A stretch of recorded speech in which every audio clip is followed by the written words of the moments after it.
He wasn't a king. He didn't wear a crown or command an army. Just a man living quietly in the land of Uz, blameless and upright. A man who feared God and turned away from evil. He had everything a man of his time could want. 7 sons, 3 daughters, thousands of sheep and camels, oxen and donkeys, and servants beyond counting. He was the greatest man among all the people of the East. Yet none of that was the reason he mattered. What mattered was what happened when everything was taken away. His name was Job, and this isn't just the story of a man who suffered. It's the story of what faith looks like when there's no reward in sight, no explanation given, and no promise that the pain will ever make sense. It's a story that has comforted the grieving for thousands of years, not because it answers the question of why bad things happen to good people, but because it dares to sit inside that question without flinching. In the land of Uz, Job rose early every morning, not for himself, but for his children. After their feasts, he would offer sacrifices on their behalf, just in case, in his words, they had sinned in their hearts. He didn't wait for guilt to catch up to him, he stayed ahead of it. He was a man who walked carefully before God, a father who took his role as spiritual guardian of his household seriously, long before any tragedy gave him reason to. But far beyond the borders of Uz, in a realm unseen by human eyes, a meeting was taking place. The sons of God came to present themselves before the Lord, and among them came Satan, the accuser. The Lord asked him, "Where have you come from?" Satan answered, "From roaming through the earth and walking back and forth in it." Then the Lord said, "Have you considered my servant Job? There is no one on earth like him, blameless and upright, a man who fears God and shuns evil." Satan replied with a challenge, sharp and cutting. "Does Job fear God for nothing? Have you not put a hedge around him and his household and everything he has? You have blessed the work of his hands. But stretch out your hand and strike everything he has, and he will surely curse you to your face." The Lord answered, "Very well, everything he has is in your power, but on the man himself do not lay a finger." And Satan left the presence of the Lord. Job knew none of this.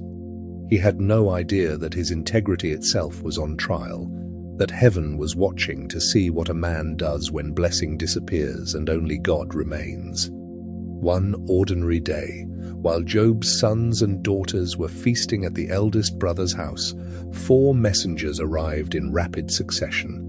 The first came breathless. Sabaean raiders had attacked, carried off the oxen and donkeys, and put the servants to the sword. He alone had escaped to tell the news. Before he finished speaking, a second messenger arrived. Fire had fallen from the sky and burned up the sheep and the shepherds. He alone had escaped.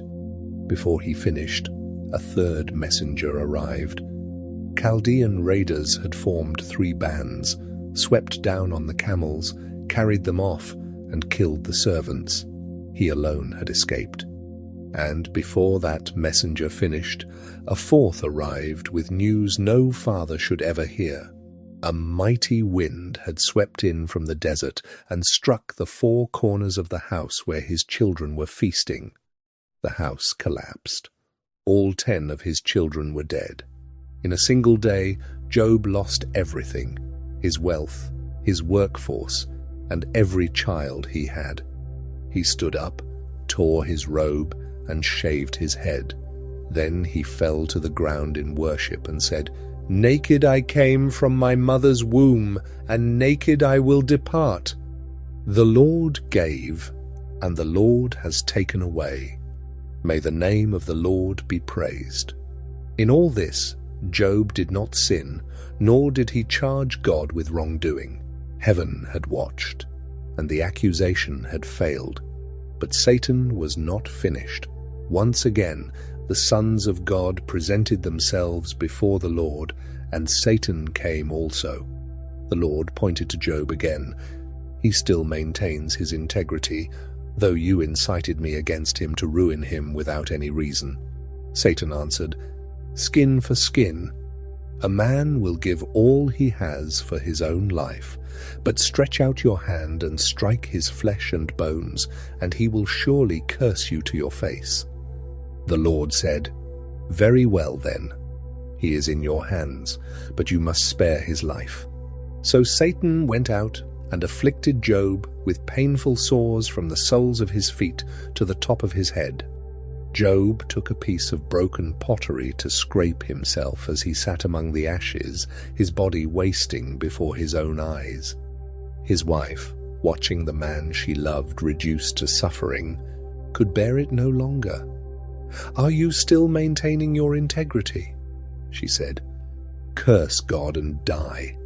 Job answered her, "You are talking like a foolish woman. Shall we accept good from God and not trouble?" In all this, Job did not sin in what he said. Word of Job's suffering spread, and 3 of his friends, Eliphaz the Temanite, Bildad the Shuhite, and Zophar the Naamathite, agreed to meet together to go and sympathize with him and comfort him. When they saw him from a distance, they barely recognized him. They wept aloud, tore their robes, and sprinkled dust on their heads. Then they sat with him on the ground for 7 days and 7 nights. No one said a word, because they saw how great his suffering was.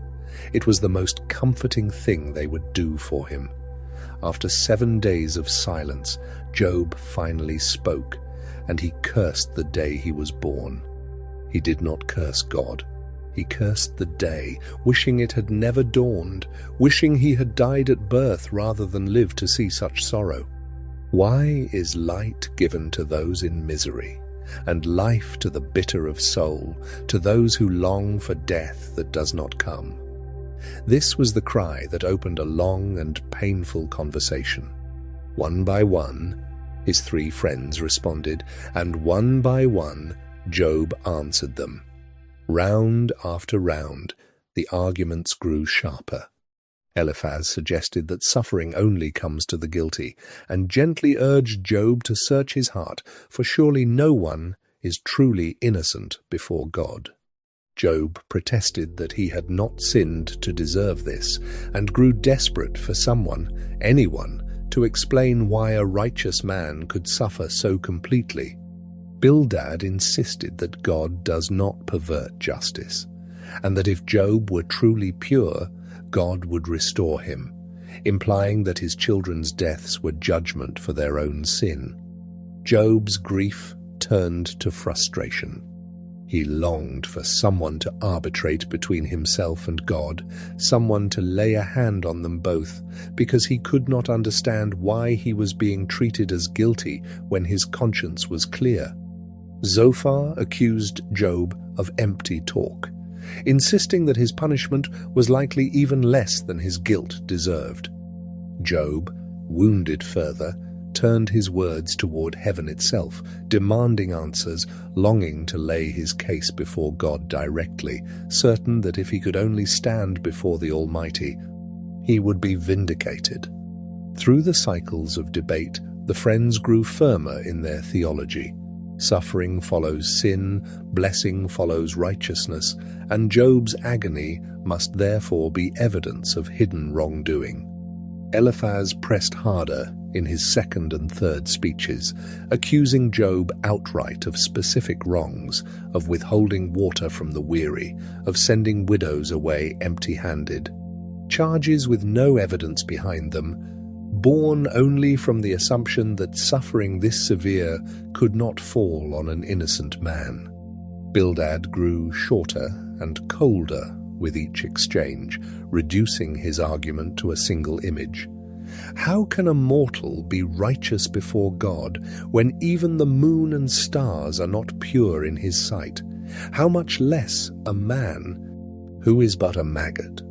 Zophar, the harshest of the 3, painted vivid pictures of the fate of the wicked, the brief joy of the godless before destruction overtakes them, as though daring Job to see himself in that portrait. Job answered each one with mounting exhaustion.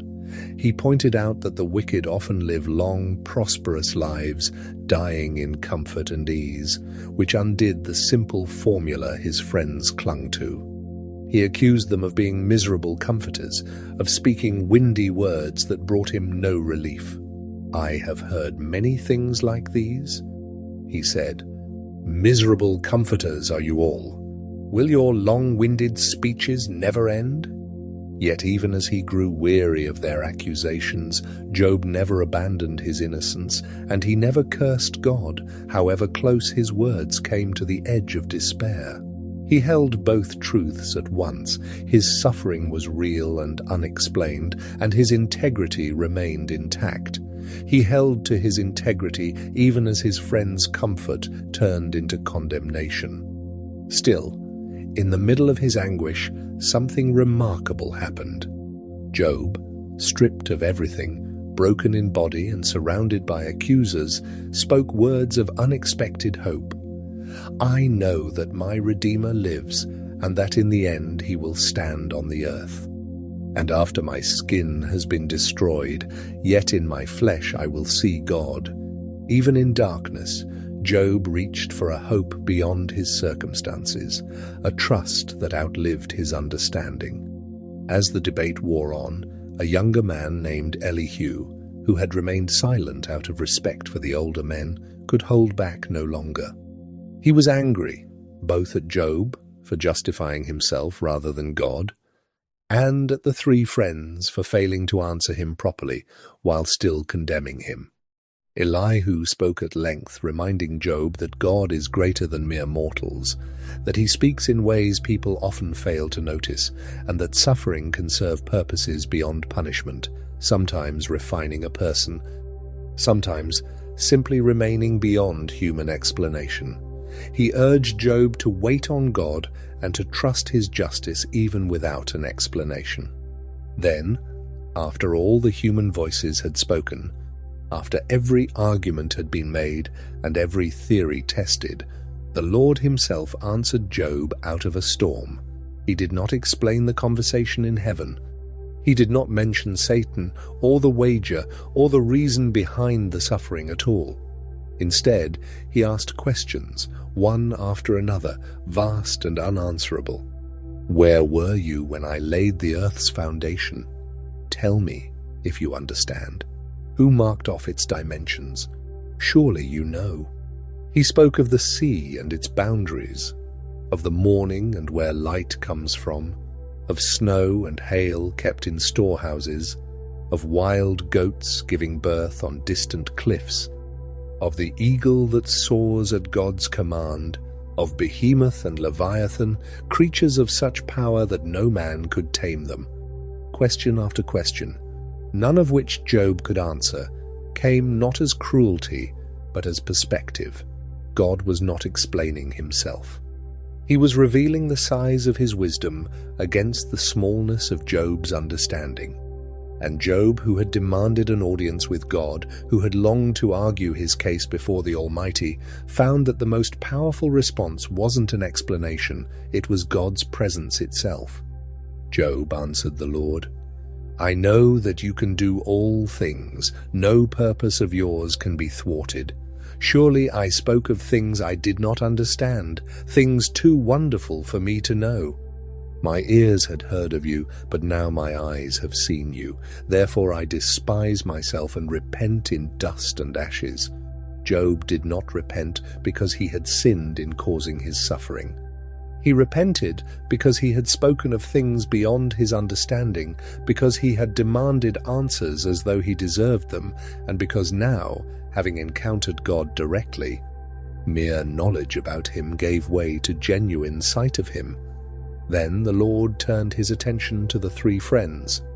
He was angry with them, not with Job, for they had not spoken of him what was right, as his servant Job had. He instructed them to take 7 bulls and 7 rams to Job, to offer a burnt offering for themselves, and to ask Job to pray for them, so that the Lord would not deal with them according to their folly. The men who had spent their words condemning Job now needed Job's prayers to be spared. And after Job prayed for his friends, the Lord restored his fortunes and gave him twice as much as he had before. His brothers and sisters and everyone who had known him came and ate with him in his house. They comforted and consoled him over all the trouble the Lord had brought upon him, and each one gave him a piece of silver and a gold ring. The Lord blessed the latter part of Job's life more than the former. He had 14,000 sheep, 6,000 camels, 1,000 yoke of oxen, and 1,000 donkeys. He also had 7 sons and 3 daughters again, and nowhere in the land were there found women as beautiful as Job's daughters. He named them Jemimah, Keziah, and Keren-Happuch, and their father granted them an inheritance alongside their brothers, unusual generosity in that time. Job lived 140 years, long enough to see his children and their children to the 4th generation, and then he died, old and full of years. Nowhere in the entire account does God explain to Job why the suffering happened. Job never learns about the conversation in heaven, never hears Satan's name, never sees the wager that set his trial in motion. He simply meets God, and that meeting is enough. This is perhaps the most startling part of the whole book. The answer to suffering, when it finally comes, is not information. It is not a tidy resolution that ties every loss to a lesson, every grief to a greater purpose Job can now understand and approve of. It is a person. The God who flung the stars into place and set boundaries for the sea is the same God who shows up for one grieving, broken man sitting in ashes, and that presence rearranges everything, even though the facts on the ground haven't changed at all. The story of Job reminds us that faith isn't only for the seasons when life makes sense. Sometimes the deepest trust is the kind that holds on without answers, that worships in the ashes before restoration ever comes, that says, "Though he slay me, yet will I trust him," not because the pain is explained, but because God is still God in the middle of it. Job was not blessed because he never doubted, never grieved, or never questioned. He was upheld because, in the end, he kept turning toward God rather than away from him, even when his words grew bitter, even when his friends turned against him. Even when silence was the only mercy heaven seemed willing to offer. Perhaps you too are sitting in ashes you didn't choose, surrounded by friends who mean well but offer little comfort, longing for an explanation that may never come. Perhaps you have asked the same questions Job asked, into a silence that felt unbearable, wondering if anyone was listening at all. The story of Job doesn't promise that every question will be answered. It doesn't promise that the things you've lost will be replaced exactly as they were, or that the ache of what's gone will simply disappear. But it promises that God is present, even in the silence, even in the storm, even when everything has been stripped away, and that presence has always been the point.